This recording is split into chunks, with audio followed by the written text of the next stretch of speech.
Mother-in-law discarded my parents' keepsake without telling me.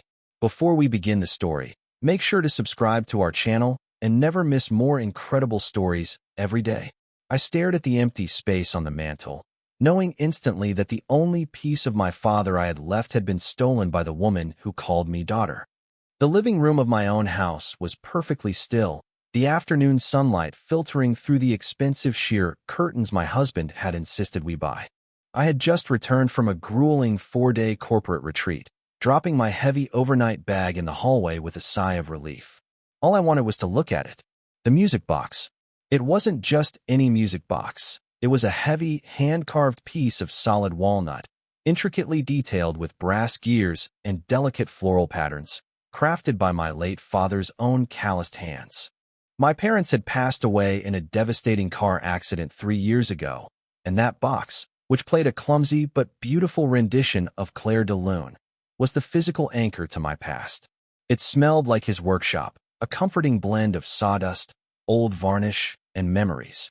Whenever the grief became too heavy to carry, I would win the small golden key and listen to the metallic chime of the notes, feeling like they were right there in the room with me. But as I stood there in my travel-wrinkled clothes, my heart plummeted into my stomach. The center of the stone mantel, the exact spot where the box had proudly sat for years, was completely bare.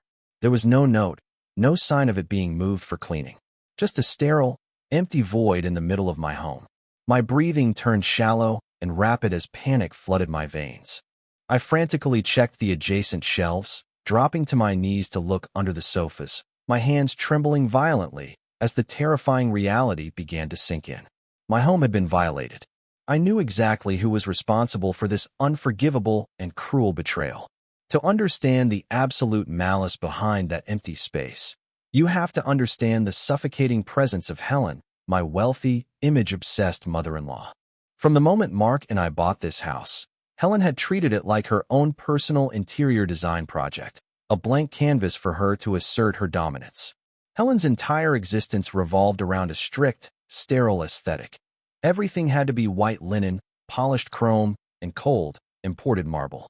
She despised anything that looked lived in or carried actual emotional weight. During her frequent, unannounced visits, she would openly sneer at my father's music box. "It's just such an eyesore, Maya," she had remarked over tea a month prior, her manicured finger pointing at the beautiful walnut carving. "It completely disrupts the modern flow of the room. It looks like something you'd find at a dusty estate sale. Can't you just keep it in a closet?" Mark, as always, had shrunk into the upholstery, offering a weak, non-committal laugh to appease her. He chronically avoided conflict, preferring to throw my feelings under the bus rather than face his mother's passive-aggressive wrath. I had stood my ground back then, firmly stating that the box was staying exactly where it was. It was a rare moment of defiance that caused Helen's smile to tighten into a thin, bloodless line. She hadn't said another word about it, but her eyes had lingered on the heirloom with a cold, calculating hatred. I should have known that a woman like Helen doesn't simply accept being told no in a house she believes she indirectly rules through her son. The battle for the living room wasn't over. She had simply changed her strategy from verbal complaints to covert, malicious action while I was out of town. She had silently declared a brutal war, and I was entirely unprepared. The front door unlocked with a heavy click, and Mark strolled in holding a bag of takeout, completely oblivious to the hurricane of anxiety ravaging my mind. "Hey babe, you're home early," he started, but the words died in his throat when he saw the living room. I had torn the place apart. Books were scattered, couch cushions were thrown onto the rug, and my eyes were red and swollen from crying. "Where is it, Mark?" I demanded, my voice shaking with a mixture of grief and rising anger. "Where's my father's music box?" Mark blinked, looking genuinely confused as he glanced at the empty mantel. "I don't know, Maya. Maybe you moved it before you left and forgot?"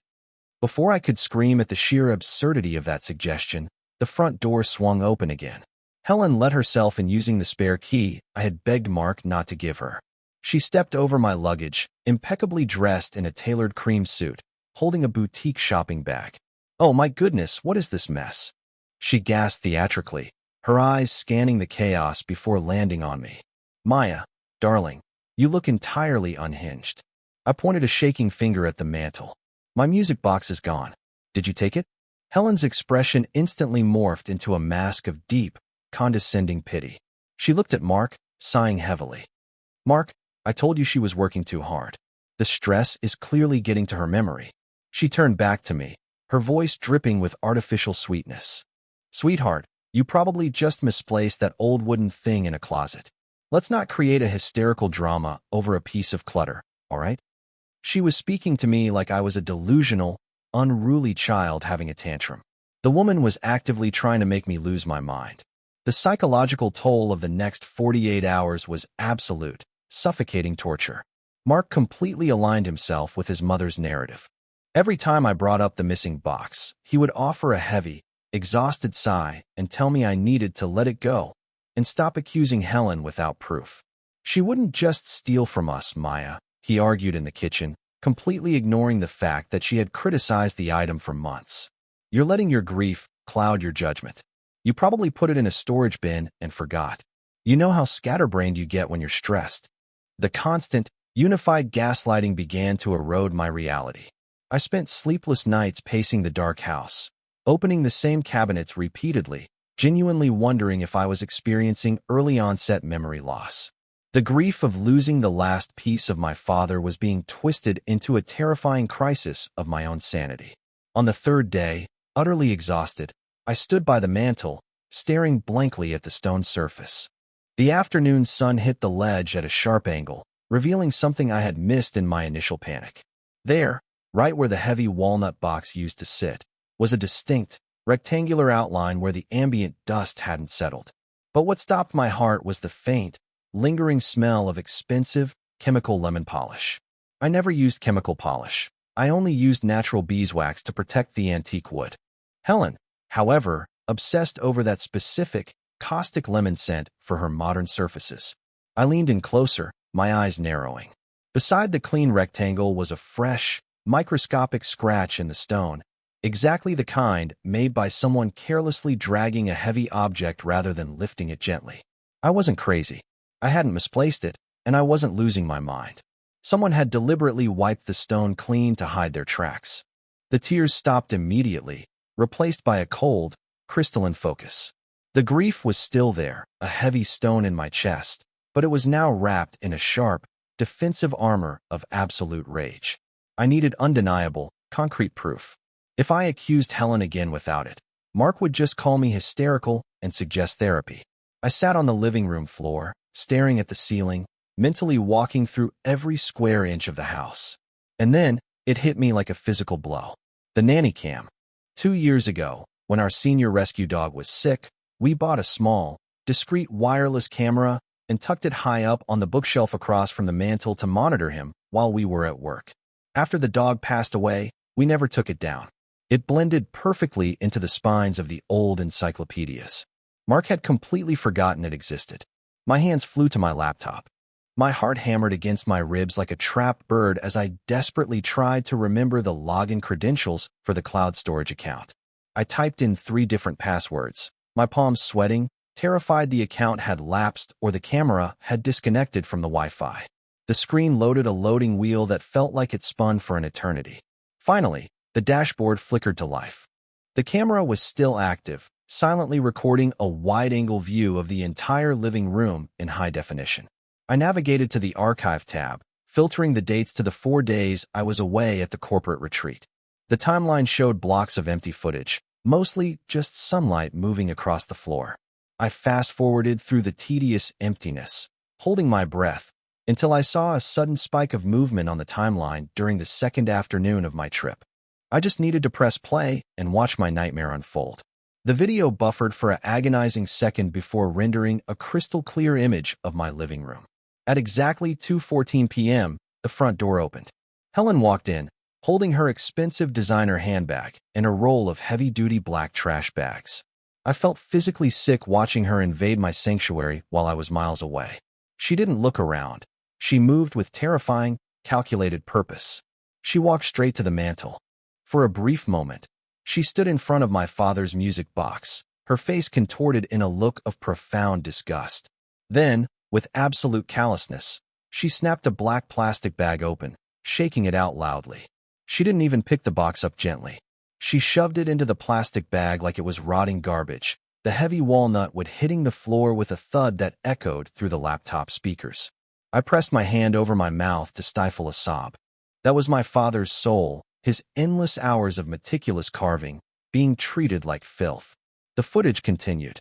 Helen pulled a bottle of her chemical lemon polish and a rag from her purse, aggressively wiping down the mantle to remove the dust outline, destroying the evidence of her theft.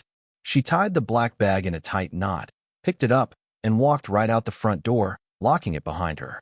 The recording seamlessly clicked back to the empty, quiet room. I sat in the dark glow of the screen, my entire body vibrating with a rage so profound it felt completely alien to me. The gaslighting, the fake concern, the condescending smirks. It was all a beautifully orchestrated performance to cover up a cruel, malicious theft. I didn't just have proof, I had a weapon. I watched my mother-in-law throw my heart into a garbage bag. When Mark got home from work, I didn't yell. I didn't cry.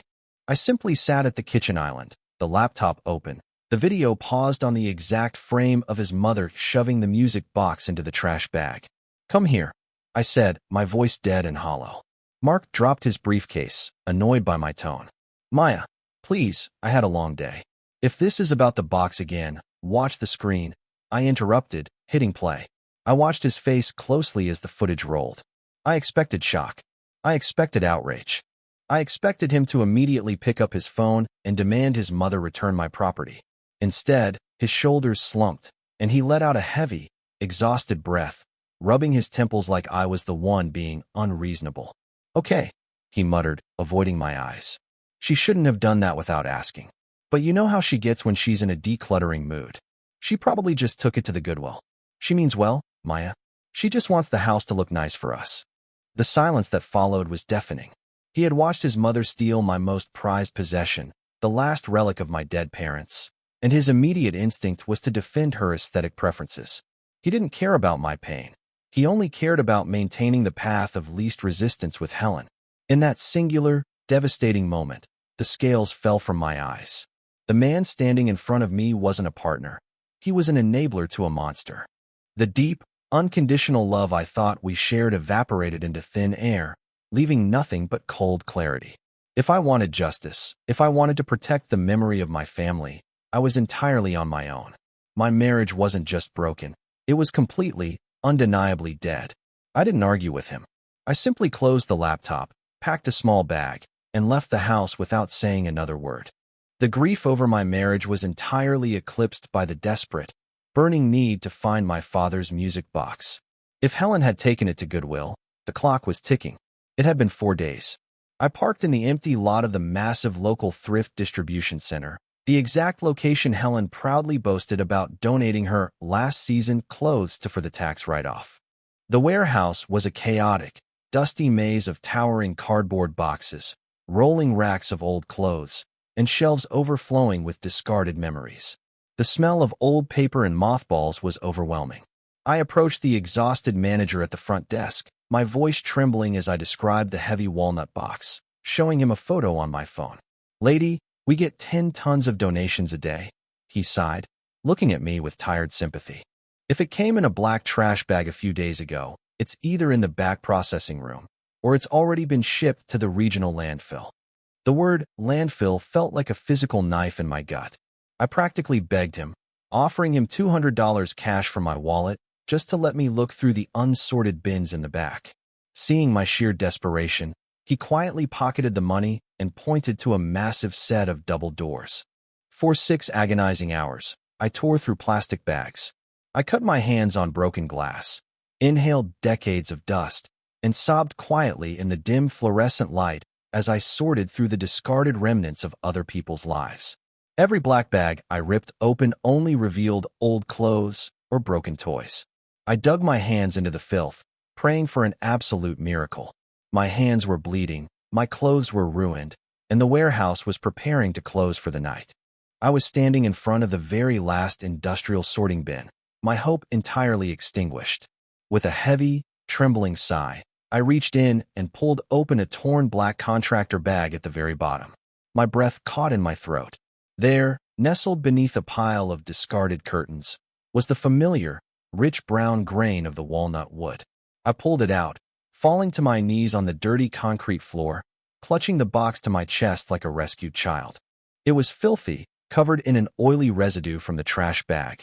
The delicate brass hinge on the lid had been bent, and there was a painful, deep chip in the bottom left corner where Helen had carelessly dropped it on the floor. My heart broke all over again seeing the damage, but it was here. It was safe. I slowly turned the small golden key on the side. The internal gears caught, and the fragile, metallic notes of Clair de Lune began to play, echoing softly in the massive, empty warehouse. I sat there and cried until my eyes ran dry. I paid the manager for the item, wrapped it carefully in a blanket from my car, and locked it securely in the trunk. But as I sat in the driver's seat, staring out at the dark parking lot, the tears of relief quickly burned away, leaving a cold, hard inferno of pure rage. I wasn't going back to that house to quietly place it back on the mantel. Helen had violated my home, destroyed my peace, and weaponized my husband against me. She had tried to throw my family's legacy into the garbage without a second thought. Now, she was going to pay the absolute highest price imaginable. The next morning, I didn't call Mark. I called Chloe. Chloe was Mark's younger sister, the designated black sheep of the family. Unlike Mark, who bent to Helen's will, Chloe had moved out at 18, entirely rejecting her mother's toxic, status-obsessed lifestyle. She worked as a graphic designer, lived in a messy, vibrant apartment downtown, and knew exactly what kind of snake Helen truly was. We met at a quiet coffee shop on the edge of town. When I showed her the security footage on my phone, Chloe's jaw literally dropped. She didn't make excuses, she didn't gaslight me. Her eyes narrowed into furious slits. That absolute, vindictive sociopath, Chloe hissed, gripping her coffee cup so hard her knuckles turned white. I knew she was controlling, Maya, but this is genuinely psychotic. What did Mark do? When I told her Mark defended Helen, Chloe let out a bitter, humorless laugh. Of course he did. He's a coward. He's terrified of losing his inheritance. She leaned across the small table, her expression turning incredibly serious. So what's the play? Because if you just confront her, she'll deny it, cry victim, and turn the whole family against you. I pulled the chipped, battered music box out of my tote bag and placed it gently on the table between us. I explained that I wanted to destroy the only thing Helen actually cared about, her flawless, meticulously curated social reputation. Chloe's eyes lit up with a dark, brilliant understanding. She knew Helen's schedule, her social circles, and her deepest insecurities. Together, over 3 cups of coffee, we meticulously crafted a plan that would publicly execute Helen's perfect facade. We were going to burn her pristine social kingdom to absolute ashes. The setup required me to put on the absolute performance of a lifetime. 2 days later, I finally returned to the house. Mark was visibly relieved, assuming I had simply cooled off and accepted his pathetic version of reality. I played the part perfectly. I acted broken, subdued, and entirely submissive, apologizing for my hysterical outburst. When Helen inevitably dropped by to gloat over her victory, I kept my eyes on the floor, serving her tea in the very living room she had violated. She practically glowed with smug satisfaction, believing she had successfully broken my spirit and established total dominance over my home. It took every ounce of willpower I possessed not to strangle her with the teapot. This false submission was crucial because Helen's annual charity fundraising dinner was only 3 days away. It was the absolute pinnacle of her social calendar, a massive, pretentious event hosted at her sprawling estate, attended by the city's wealthiest socialites, local politicians, and influential board members. Helen spent months curating the guest list to ensure maximum visibility for her philanthropy. Chloe had discreetly added me to the VIP catering timeline, ensuring I had a designated moment during the evening's main presentation. I spent the next 2 days working secretly with Chloe, preparing the physical trap. We found a high-end luxury gift box, lined it with expensive silk, and placed the dirty, crumpled black trash bag inside. On top of the bag, Chloe had expertly printed a glossy, elegant card featuring a large, scannable QR code. The trap was flawlessly designed, prepped, and ready to snap shut. On the night of the gala, I wore a stunning black dress, walking into Helen's mansion with Mark on my arm. She smiled at me, completely unaware of the devastating trap I set. The ballroom of Helen's estate was a sickening display of immense wealth. Crystal chandeliers cast a warm glow over tables draped in heavy silk, while a string quartet played softly in the corner. Helen was in her element, floating between groups of wealthy donors in a glittering silver gown, soaking in their admiration like a vampire. Mark stayed by the bar, entirely oblivious to the storm brewing just beneath the surface. As the multi-course dinner concluded, the room quieted down for the main event. Helen took the stage, standing behind a podium equipped with a microphone, a massive projection screen glowing behind her. She delivered a sickeningly sweet, heavily rehearsed speech about the importance of family values, community trust, and protecting our legacy. It was so hypocritical I could actually taste the bile in my throat. As she moved to raise her champagne glass for the final toast, I stood up from my table near the front. The room murmured in slight confusion as I walked smoothly up the steps to the stage, holding the beautifully wrapped luxury gift box. Helen's smile faltered for a fraction of a second, her eyes flashing with a warning, but she couldn't break character in front of her high society audience. "Maya, darling, what is this?" she asked into the microphone, her voice dripping with fake affection. "Helen," I said clearly, ensuring my voice carried across the silent ballroom without a microphone. "You've spoken so beautifully tonight about protecting family legacies. I couldn't let the evening end without returning the incredible favor you did for my family this week." I placed the box directly onto the podium in front of her. The audience leaned in, murmuring with polite curiosity, expecting a touching display of daughter-in-law devotion. I gestured to the elegant ribbon, inviting her to open her doom. Helen, trapped by the expectations of her wealthy peers, carefully untied the silk ribbon and lifted the lid of the luxury box. Her fake smile vanished instantly, replaced by a look of profound, unadulterated horror. She stared down at the dirty, crumpled black contractor bag sitting on the silk lining. Her hands began to shake violently. What is this?" she hissed under her breath, stepping back from the podium. "It's a reflection of your true character, Helen," I replied loudly, picking up the glossy card with the QR code from the box. Before she could stop me, I turned to the AV technician at the back of the room, a guy Chloe had generously bribed earlier that afternoon. I held up the card. The technician immediately scanned the code, switching the input on the massive projection screen behind the stage. Suddenly, Helen's pristine philanthropic logo vanished, replaced by the high-definition security footage from my living room. The video played on a loop, blown up to 10 feet tall for the entire ballroom to witness.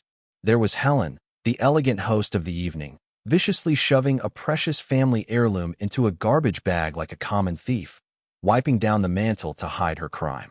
The gasps from the audience were immediate and deafening.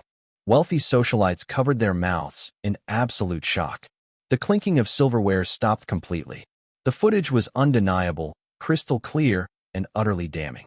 Helen tried to lunge for the podium to unplug the cables, but she tripped over her expensive silver gown, stumbling awkwardly in front of her horrified peers. She looked out at the sea of faces, realizing that every single person in the room was watching her commit a malicious, petty crime against her own grieving daughter-in-law. The entire room fell into a heavy, suffocating, and absolute silence. The social destruction was instantaneous and entirely catastrophic. The illusion of Helen, the graceful, generous matriarch, dissolved in seconds, exposing the cruel, vindictive bully underneath. Several prominent board members stood up from their tables, shaking their heads in disgust, and began walking toward the exit. Helen scrambled to her feet, her face red and blotchy, screaming frantically into the microphone that the video was a deep fake, a malicious lie manufactured to ruin her.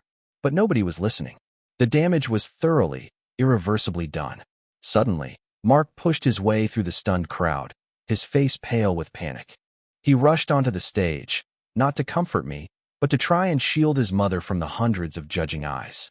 "Maya, turn it off," he yelled, grabbing my arm aggressively. "Are you insane? You're ruining her life." I yanked my arm out of his grasp with so much force he stumbled backward. The adrenaline was pumping through my veins, making my voice ring out with absolute authority. "No, Mark," I said, projecting my voice so the remaining guests could hear every single word. She ruined her own life the second she decided my dead father's memory was garbage. And you proved exactly what kind of man you are when you defended her theft. Mark stood frozen on the stage, the reality of his cowardice laid bare in front of his entire social circle. He looked from the massive screen to his hyperventilating mother, and finally back to me, realizing he had lost complete control of the situation. He opened his mouth to make another pathetic excuse, to try and gaslight me one last time in front of a live audience. I looked him dead in the eyes and ended our marriage publicly. I didn't stay to watch the rest of the gala completely implode. I walked off the stage, holding my head high, leaving Helen sobbing hysterically amidst the ruins of her precious reputation, and Mark standing paralyzed by the consequences of his endless enabling. Chloe met me at the coat check, a fierce, proud smile on her face as she handed me my jacket. We walked out of the opulent mansion into the cool night air, the chaotic shouting from the ballroom fading away behind us. The next morning, while Mark was frantically dealing with the massive fallout and Helen's PR nightmare, I packed every single thing I owned into a moving truck. I didn't leave a note. I blocked both of their numbers, completely severing the toxic ties that had suffocated me for years. I moved into a small, bright apartment across the city, a place with warm hardwood floors and big windows that actually felt like a home, not a curated museum. The very first thing I unpacked was the heavy walnut music box. I placed it gently in the center of the mantel above the fireplace. The small chip on the corner was still there, a permanent, painful scar of what it had survived, but it made the piece feel even more resilient. I reached out and slowly turned the small golden key. The brass gears caught, and the delicate, metallic notes of Clair de Lune filled the quiet, sunlit room. I sat back on the couch, wrapped in a warm blanket, letting the beautiful melody wash over me. I had lost my husband and my extended family, but I had fiercely protected the legacy of the people who actually loved me. I was finally free, and the beautiful music played on perfectly,